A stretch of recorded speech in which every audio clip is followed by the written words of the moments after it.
नीतीश और चिराग दोनों को एक साथ किनारे लगाने की तैयारी में है बीजेपी।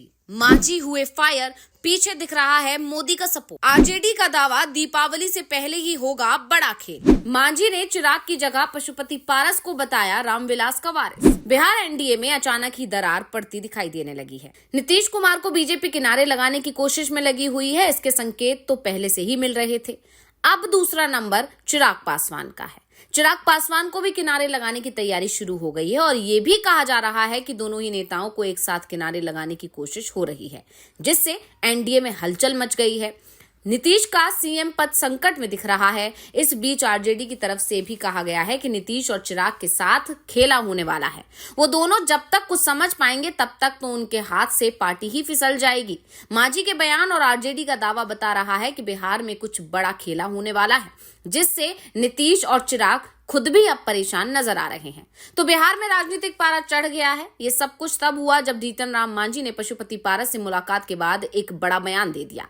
मांझी ने कहा कि रामविलास पासवान की विरासत के सही उत्तराधिकारी चिराग पासवान नहीं बल्कि पशुपति पारस हैं। यही नहीं, पशुपति पारस भी ये बात कह चुके हैं कि जो लोकसभा में हुआ वैसा विधानसभा चुनाव में एनडीए उनके साथ नहीं करेगा। अमित शाह के साथ भी पारस की मुलाकात हुई थी, जिसकी तस्वीरें सोशल मीडिया पर तेजी से वायरल हुई थी और ये वही समय था जब चिराग पासवान कई मुद्दों पर एनडीए के खिलाफ अपनी राय रखते नजर आए या एनडीए के जो फैसले हैं उनका विरोध करते हुए नजर आए थे। तो अब आरजेडी की तरफ से इसे लेकर बड़ा दावा कर दिया गया है। जो कुछ भी चल रहा है उसे देखकर आरजेडी ने कहा कि दिवाली से पहले ही बड़ा सियासी धमाका होने वाला है। बीजेपी ने चिराग और नीतीश दोनों को ठिकाने लगाने का प्लान तैयार कर लिया है। एक ही औजार से बीजेपी काम कर रही है, यानी एक तीर से दो निशाने लगाने का काम बीजेपी की तरफ से किया जा रहा है।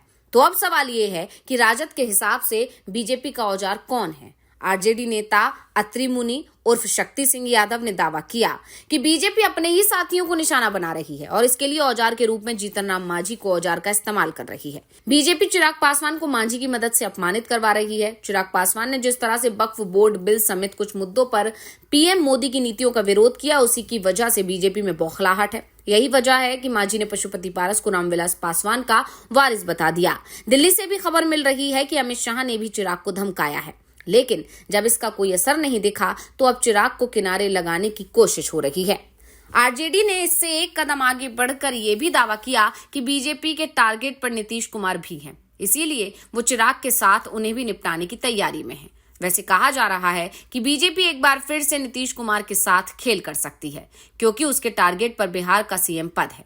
बीजेपी ने 2020 में भी कोशिश की थी। नीतीश कुमार के खिलाफ चिराग पासवान को तैयार किया गया था। चिराग ने अपना काम भी ईमानदारी से पूरा किया था, लेकिन चुनाव के पहले चरण की वोटिंग ने बीजेपी के होश उड़ा दिए थे।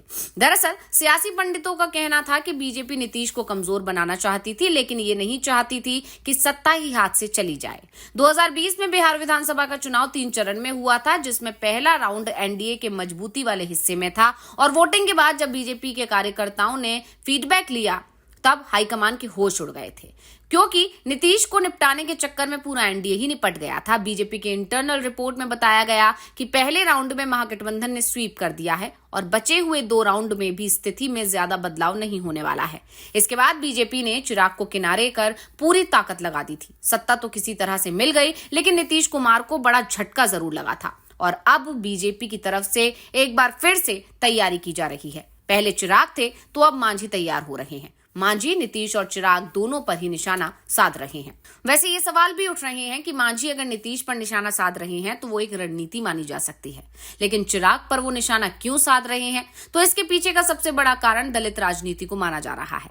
दोनों ही दलित समाज से आते हैं। पासवान समाज की आबादी बिहार में 5% है तो मांझी 4% पर है, यानी दोनों का आबादी में अच्छा खासा हिस्सा है। ऐसे में कहा जा रहा है कि चिराग और पशुपति के परिवार के बीच जो दरार है उसे और भी गहरा करना मांझी की रणनीति का एक हिस्सा हो सकता है।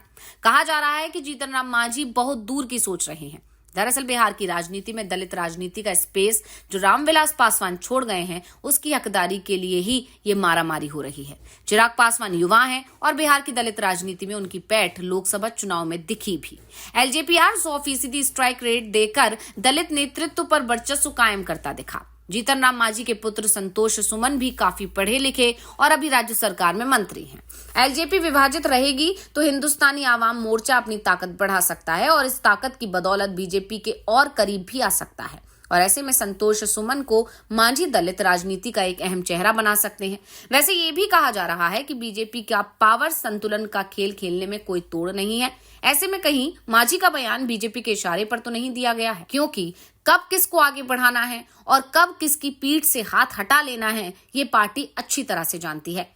बिहार में ही कभी नीतीश के करीबी रहे आरसीपी सिंह इसे अच्छी तरह से जानते हैं। बीजेपी के चलते उन्होंने नीतीश से लड़ाई कर ली, लेकिन उससे आरसीपी सिंह ही किनारे लग गए, क्योंकि नीतीश ने उनसे सभी पद छीन लिए। तो बीजेपी ने भी नीतीश से दोस्ती के चलते आरसीपी सिंह को किनारे लगा दिया, क्योंकि बीजेपी ये बात समझती थी कि उनके लिए नीतीश ज्यादा फायदेमंद है।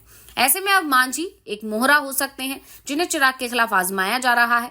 दरअसल पिछले दिनों चिराग पासवान का काफी आक्रामक रुख दिखा था। तब केंद्र सरकार में मंत्री रहते हुए जातीय जनगणना, वक्फ बोर्ड, आरक्षण, लेटरल एंट्री पर चिराग पासवान विरोधियों के सुर में सुर मिला रहे थे। ये वही समय था जिसके बाद बीजेपी के केंद्रीय नेतृत्व ने पशुपति पारस से मुलाकात करके चिराग पासवान को इशारों में समझा दिया था। तो सवाल ये है कि क्या मांझी को आगे करना बीजेपी की संतुलन नीति का दूसरा झटका तो नहीं?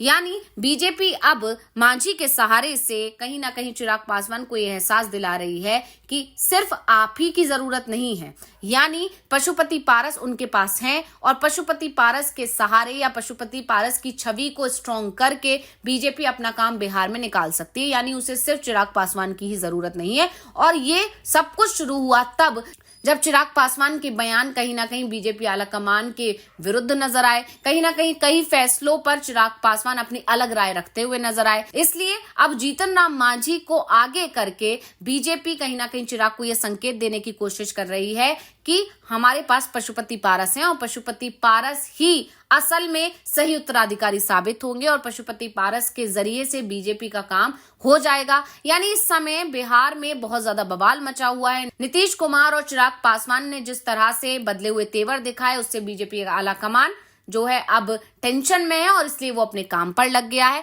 जो भी उनका विरोध कर रहा है उसको किनारे लगाने की कोशिश बीजेपी आलाकमान की तरफ से शुरू हो गई। और खासकर तब से जब हरियाणा चुनाव के नतीजों ने कहीं ना कहीं बीजेपी को एक बार फिर मजबूत स्थिति में लाके खड़ा कर दिया है। बीजेपी अब एक बार फिर से सहयोगियों पर दबाव बनाने की स्थिति में आ गई है।